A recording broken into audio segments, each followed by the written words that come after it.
America आने के लिए बहुत सारे वीज़ा के स्लॉट्स ओपन हो रहे हैं मई जून जुलाई के महीने में। अगर आप अमेरिका आने की तैयारी कर रहे थे या कर रहे होंगे तो ये जो स्लॉट्स ओपनिंग है वो आपके लिए बहुत फ़ायदे का हो सकता है। कि आपको वीज़ा का अपॉइंटमेंट मिल जाए, आपका इंटरव्यू का अपॉइंटमेंट मिल जाए। तो जब भी इस तरीके के स्लॉट्स ओपनिंग होते हैं तो आपको तुरंत उस पर रिएक्ट करना पड़ता है, नहीं तो हो सकता है कि वो जो स्लॉट्स है वो किसी और को मिल जाए और ये फिर जो सुनहरा मौका होता है वो कई बार ऐसे ही चला जाता है अगर आप उस पर ध्यान नहीं देते। तो आज की इस वीडियो में मैं आपको बताने वाला हूँ कि ये जो स्लॉट्स ओपनिंग है अभी आने वाले महीने में, मई जून जुलाई के महीने में या इस साल के अंत में, वो स्लॉट्स कब ओपन हो रहा है या अभी कितने स्लॉट्स खुले हैं। ये जो वीज़ा के लिए स्लॉट्स है अमेरिका आने के लिए, उस स्लॉट्स के लिए कब आप एलिजिबल होते हैं या कब आप अप्लाई कर सकते हैं। अमेरिका के धरती से जोहार दोस्तों, अगर आप मेरे चैनल में पहली बार आए होंगे तो मैं यहाँ अमेरिका में रहता हूँ। यही सब जॉब, एजुकेशन, अमेरिका में जो जॉब की अपॉर्चुनिटीज़ होती है उसके बारे में हिंदी में बहुत बेसिक लेवल पर जो भी थोड़ी बहुत जानकारी होती है आप लोगों के साथ बांटते रहता हूँ। तो वेलकम टू माय चैनल। अगर पहली बार आए होंगे तो पहले से जुड़े हुए हैं सो थैंक यू। यहाँ पर अभी मई के महीने में भी ना हल्की हल्की ठंडक बनी हुई है। आपके गांव में कैसे मौसम है अभी? और ये जो ठंडक है ना वो परेशान कर देती है। इस ठंडक के कारण कई बार इतना व्यस्तता हो जाती है लाइफ में कि वीडियो बहुत आते नहीं रहता है। बट खैर आज का वीडियो और टॉपिक शुरू करते हैं। नए लोगों के लिए कि ये जो वीज़ा स्लॉट्स क्या होता है, स्लॉट्स ओपनिंग का मतलब ये होता है कि एक पोर्टल होता है जहां पर आपको वीज़ा के इंटरव्यू के लिए अप्लाई करना पड़ता है। जो आपका DS 160 फॉर्म होता है जिसको अप्लाई करते हैं इस वेबसाइट के थ्रू, उसमें स्लॉट्स ओपन होते हैं जिसमें आपको बुकिंग करनी होती है वीज़ा अपॉइंटमेंट के लिए, इंटरव्यू के लिए। तो ये जो स्लॉट्स ओपनिंग होती है वो बीच बीच में होते रहती है। अगर आप मेरे चैनल को फॉलो करते होंगे या किसी और चैनल को जो USA के वीज़ा के बारे में बताते हैं तो आपको पता होगा कि बीच बीच में ये जो स्लॉट्स ओपनिंग है वो होते रहता है। तो आज की इस वीडियो में मैं दो वीज़ा कैटेगरी होता है, जो एक स्टूडेंट वीज़ा जिसमें F1 F2 J1 J2 M1 M2 आता है और दूसरा होता है बिजनेस वीज़ा जिसमें B1 B2 वीज़ा आता है। तो इस दो कैटेगरी के वीज़ा के बारे में बताने वाला हूँ। पिछले साल से क्या हुआ था, एक नया पोर्टल आया था जिसमें आप वीज़ा के लिए अप्लाई करते हैं। इस पोर्टल के बारे में मैंने डिटेल में एक वीडियो बनाया था कि इस पोर्टल में बहुत सारी खामियां भी हैं, बहुत सारा कन्फ्यूजन है कि जो पुराने पोर्टल थे, मतलब पुराना जो वेबसाइट था जिसमें USA के वीज़ा के लिए अप्लाई करते थे वो बदल चुका है। ये भी अब पुराने मतलब बाकी यूरोप के देशों में और ऑस्ट्रेलिया में भी इसी तरीके का पोर्टल का इस्तेमाल किया जाता है। तो वही पोर्टल को लाया गया है, लेकिन इस पोर्टल में बहुत सारी दिक्कतें थी और दिक्कतों को धीरे धीरे रिजॉल्व किया जा रहा है, लेकिन फिर भी दिक्कतें बनी हुई है। वैसे अगर आपने देखा नहीं होगा वो जो यहाँ पर दिख रहा होगा आप उसको जाके देख सकते हैं। उसमें जानकारी है कि कैसे आप अपना अकाउंट बनाते हैं, कैसे आप वीज़ा इंटरव्यू के लिए फॉर्म जो है, ये जो भी क्वेश्चन पूछा जाता है उसको करते हैं वो सब। पहला कैटेगरी है स्टूडेंट वीज़ा जिसमें 3 अलग अलग तरीके का वीज़ा होता है। F1 और फिर उनके जो डिपेंडेंट होते हैं F2, वैसे J1 J2 M1 M2।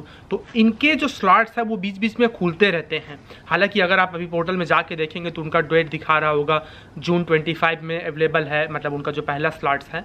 लेकिन ऐसा नहीं है कि सिर्फ वही एक स्लॉट्स होता है जो ओपन होता है, इसीलिए आपको ना 24/7 एक तरीके से मॉनिटरिंग करनी पड़ती है। 24/7 मतलब कि कोई ना कोई उस वेबसाइट में जाकर देखता रहे कि क्या वहाँ पर कोई ओपनिंग्स है, क्योंकि जब ओपनिंग्स होती है ना वीज़ा इंटरव्यू के लिए, जो अपॉइंटमेंट के लिए, तो वो बहुत थोड़े समय के लिए होती है, क्योंकि इतने हज़ारों लोग इसके पीछे पड़े होते हैं इस वेबसाइट में कि वो बुक कर लेते हैं और वो बेचते भी हैं उसको एक तरीके से ब्लैक मार्केट में।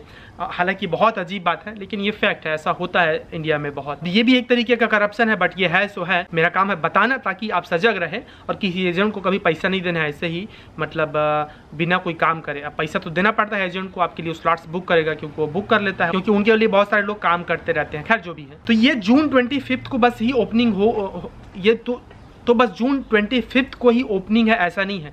बीच बीच में माइनर्स ओपनिंग होते रहते हैं, मतलब 4-5 स्लॉट्स खुलेंगे, फिर बीच में 10-12 स्लॉट्स खुलेंगे, ऐसे बीच बीच में। जो मेगा ओपनिंग्स है वो कभी कभी होता है बीच बीच में। हालांकि अभी जब से ये नया पोर्टल आया है तब से उस तरीके का कोई बहुत बड़ा ओपनिंग देखने को नहीं मिला है। बीच में 1-2 थोड़े बहुत थे, बट ऐसा बड़ा कोई ओपनिंग्स नहीं है जिसमें लाखों लोग एक साथ अप्लाई कर पा रहे हैं, ऐसा कुछ नहीं हुआ है। लेकिन फिर भी बीच बीच में स्टूडेंट वीज़ा के लिए इस तरीके का खुलता रहता है, इसलिए आपको मॉनिटरिंग करती रहनी पड़ेगी। बहुत सारे लोग इस तरीके भी निराश होंगे कि ओ अगर मुझे अभी नहीं मिल रहा है, तो अभी उनको मान लो एडमिशन मिल चुका है अमेरिका के कॉलेज में, तो वो अपना डिफर करने के बारे में सोच रहे हैं कि इस साल मुझे नहीं जाना है, अगले साल जाना है क्योंकि मुझे अभी वीज़ा अपॉइंटमेंट नहीं मिल रहा है। तो आपको ऐसा नहीं सोचना है, आपको फिर से अपना ध्यान इसी ओर लगाना है कि अमेरिका का जो फ़ायदा है, यहाँ का इकोनॉमी है, वो दूसरे देशों के स्टूडेंट जब आते हैं तभी होता है। तो वो चाहेंगे कि आप यहाँ पढ़ने आएँ। तो आप, और ख़ासकर इंडिया तो इस लिस्ट में बहुत बड़ा देश है जो बहुत सारे स्टूडेंट को यहाँ भेजते हैं पढ़ने के लिए। अमेरिका की इकानमी को बहुत फ़ायदा होता है, तो वो चाहते हैं कि आप यहाँ आएँ। इसलिए फॉल सीज़न के लिए, मतलब फॉल सीज़न यहाँ जो होता है पढ़ाई का, वो अगस्त में शुरू होता है, ठीक है। तो उसके लिए भी एक बड़ी मेगा ओपनिंग्स होगा ही निश्चित रूप से।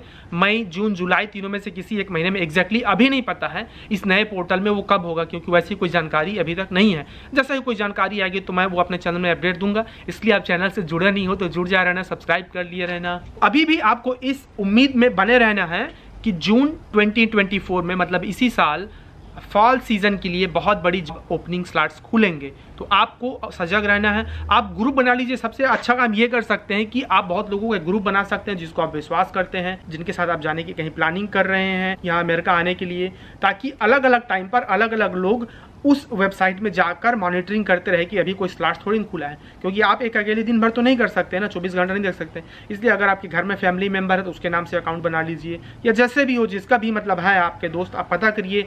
वैसे फोरम से जुड़िए, फेसबुक में, सोशल मीडिया में, और जो भी स्पेस है, इंस्टाग्राम, या जहाँ भी जुड़ सकते हैं। बहुत सारे फोरम्स होते हैं, आपको मिल जाएंगे, जो अमेरिका आ रहे हैं, जो यहाँ पढ़ने के लिए, जो आपके सिचुएशन में ही होंगे, आप अकेले नहीं हैं, तो उनके साथ आप जुड़ सकते हैं और इस वेबसाइट को मॉनिटर कर सकते हैं। इसके अलावा और कोई सरल रास्ता नहीं है, यही एक रास्ता, इसलिए आपको ग्रुप बनाना ही पड़ेगा। फिर बात करते हैं जो दूसरा कैटेगरी का वीज़ा है, B1, B2 टूरिस्ट वीज़ा। अगर आप यहाँ घूमने आना चाहते हैं, या बिजनेस के पर्पज़ से आना चाहते हैं, या और किसी तरीके से, या फिर आप बहुत छोटे ट्रिप के लिए आना चाहते हैं, तो ये B1, B2 कैटेगरी का वीज़ा होता है, जिसमें आपको एक निश्चित समय का टाइम दिया जाता है कि इतना समय तक आप यहाँ रह सकते हैं, फिर आपको वापस जाना पड़ता है। ये स्टूडेंट वीज़ा की तरह नहीं होता है। तो इसका जो ओपनिंग्स है, जो सबसे अर्ली वाला है, वो अगर अभी आप उनके पोर्टल में जाके देखेंगे तो जो अक्टूबर 2025 में, मतलब अभी तकरीबन 1.5 साल बाद का दिखा रहे हैं, 1.5 साल बाद आपको ये जो स्लॉट्स हैं वो मिलेंगे। तब आप दिला पाएंगे इंटरव्यू जो है वो वीज़ा के लिए, B1, B2 वीज़ा के लिए, या घूमने आने के वीज़ा के लिए। लेकिन ये पूरी तरीके से सच नहीं है। ऐसा नहीं है कि 1.5 साल बाद ही लोग, बहुत सारे लोग ऐसे हैं, मेरे दोस्त लोग हैं या आसपास में जिनके मैं सुनता हूँ, उनके पेरेंट्स आए हैं घूमने के लिए, या उन्होंने अपने भाई बहन को लाया है। ऐसे तो लोग आते हैं घूमने के लिए, छोटे छोटे इवेंट्स के लिए, ग्रेजुएशन के लिए, या और किसी तरीके से अमेरिका में ऐसे ही टूर करने के लिए। तो ये तमाम तरीके के जो स्लॉट्स हैं वो माइनर नंबर पे अवेलेबल है, बीच बीच में खुलते रहता है। और जैसे मैंने बताया स्टूडेंट वीज़ा की तरह ही कि इसमें भी बहुत सारे एजेंट्स बुक करके रखे रहते हैं, आपके लिए बुक कर सकते हैं। तो आप किसी एजेंट को जब हायर करते हैं, किसी एजेंट के थ्रू काम करते हैं, तो पहले तय कर लीजिए उनका कोई ऑफिस है, आप उनसे मिल सके। ऐसे ही कोई ऑनलाइन में मिल रहा हुआ एजेंट को मत पैसा देना, नहीं तो उससे फिर ठीक नहीं होता है कि हो सकता है आपको फ्रॉड कर सके। तो 1-2 मीटिंग उनके साथ ज़रूरी हो, आपको फेस टू फेस या जूम के द्वारा या ऑनलाइन जैसे भी कर रहे हो, लेकिन मीटिंग ज़रूरी हो। उनका ऑफिस, उनका प्रॉपर वेरिफिकेशन कर लीजिए कि एजेंट सही में एग्जिस्ट होता है। उसके बाद ही आप अपना निर्णय लीजिए कि उनको पैसा देना है आपके स्लॉट्स को बुक करने के लिए। लेकिन ये निश्चित है कि अभी मई, जून, जुलाई के महीने में भी कुछ थोड़े थोड़े स्लॉट्स अवेलेबल होते हैं B1, B2 वीज़ा के लिए या टूरिस्ट वीज़ा के लिए। अगर हम पुराने साल के ट्रेंड को फॉलो करें कि पहले क्या होता था, तो जुलाई आने वाला एक ऐसा महीना है जिसमें बहुत बड़े नंबर पर इस टूरिस्ट वीज़ा या B1, B2 वीज़ा के कैटेगरी में बहुत सारे स्लॉट्स ओपन होंगे। तो आपको एक्टिव रहना है, अलर्ट रहना है कि जो भी अपडेट्स आ रहे हैं, जहाँ से भी आपको जानकारी मिलती है वो लेते रहे, या फिर USA के जो ऑफिशियल वेबसाइट है वीज़ा का, उस वेबसाइट में भी जाकर मॉनिटर कर सकते हैं कि क्या क्या वहाँ पर हो रहा है। सारा अपडेट्स वहाँ पर आते रहता है। आपको ऑलरेडी वीज़ा का डेट मिल चुका है, तो इंटरव्यू का तैयारी बहुत अच्छे से करना है। आपको मशीन की तरह जवाब नहीं देना है। उस पर मैंने बहुत सारे वीडियोज़ बनाए हैं कि कैसे आप इंटरव्यू के दौरान बेहतरी से तैयारी कर सकते हैं। नहीं तो वो बहुत अच्छी बात नहीं होती है कि आपको वीज़ा इंटरव्यू इतना मुश्किल से मिला है और फिर किसी तरीके के प्रेशर में, किसी तरीके के दबाव में, एक तरीके का आप वो ढंग से जवाब नहीं दे पाते हो और ये जो गोल्डन अपॉर्चुनिटी होती है उसको मिस कर जाते हैं। तो आपको वो नहीं करना है। बहुत अच्छे से एकदम आराम से तैयारी करनी है, बहुत कूल होकर जवाब देना है आपको, और घबराने की ज़रूरत नहीं है। मेहनत कर रहे हो, मेहनत से कुछ पाने के लिए यहाँ आ रहे हो, कुछ चोरी करने के लिए नहीं आ रहे हो, तो डरना नहीं है किसी बात के लिए। बस आपको मेहनत बहुत करनी होगी।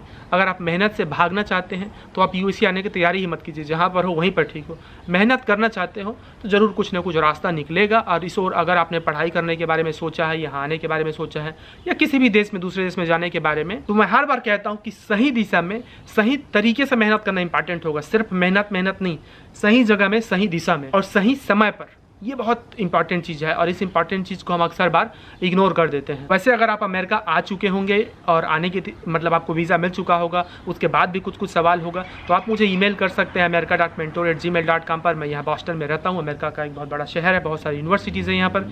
तो जो भी मेरे से हो पाता है और टाइम मिलता है तो मैं उस पर आपको बात करने की कोशिश करता हूँ या आपका ईमेल का जवाब देने की कोशिश करता हूँ। मेरे इंस्टाग्राम से भी जुड़ सकते हैं। जैसे कि मैं बता रहा था कि लाइफ में बहुत अफरा तफरी मची रहती है। आई होप कि आने वाले समय में मैं ज़्यादा एक्टिव हो पाऊँ और ज़्यादा लाइव आ सकूँ, ताकि आप लोगों के साथ कनेक्ट हो सकूँ और थोड़ा बहुत आपके काम आ सकूँ, और थोड़ी बहुत ये जो जानकारी है उसका एक्सपोजर आप लोगों को दे सकूँ, ताकि आप भी अपने लिए, अपने खुद के लिए या अपने घर के लिए, अपने गाँव के लिए, अपने समाज के लिए थोड़ा बहुत कुछ कर सके और इस तरह आप भी थोड़ा आगे बढ़ सके। तो चलिए फिर आज की वीडियो को यहीं तक रखता हूँ दोस्तों। बाकी आई होप कि आज की इस वीडियो से आपको थोड़ी बहुत जानकारी मिली हो।